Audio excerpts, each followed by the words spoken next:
Audio on demand from Vision Christian Media. Exploring faith and the future. Neil Johnson and Bible teacher Dr. Kameel Majdali. We've been talking global trends, and in our last segment, Kameel, a discussion about the rise of Asia.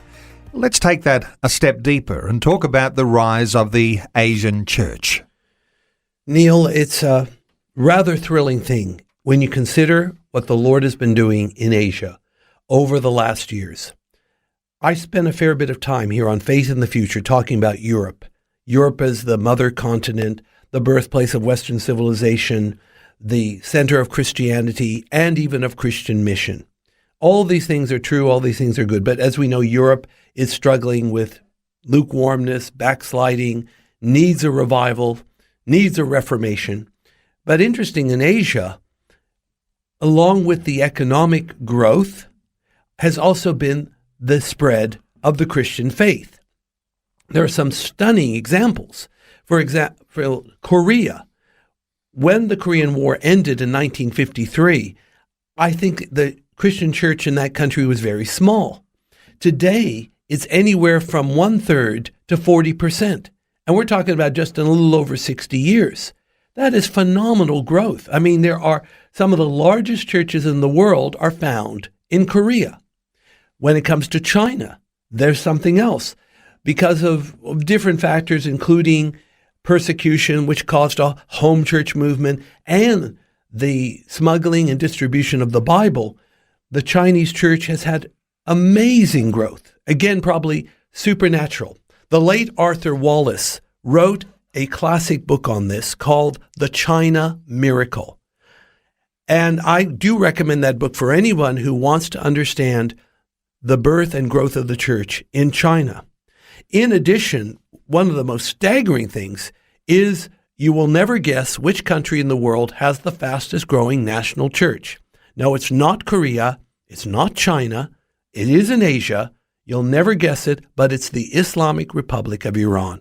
Per capita, Iran has the fastest growing national church in the world.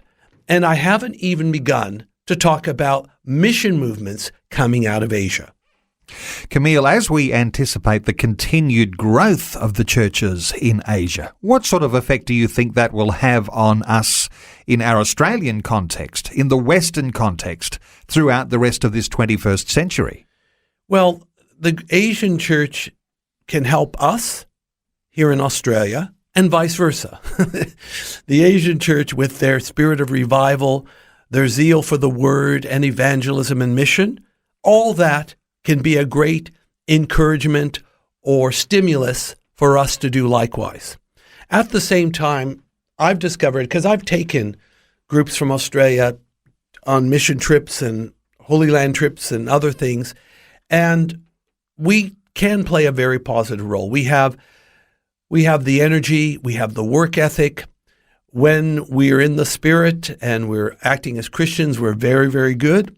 I found that the favor of Australians in overseas churches is very high because we basically are mates. We don't look down on them. We're not condescending. We don't tell them we come with all the answers. We come alongside. We roll up our sleeves and say, hey, mate, we want to get the job done. And therefore, the more and more we partner with Asia as the Australian church, I believe the better off everybody will be.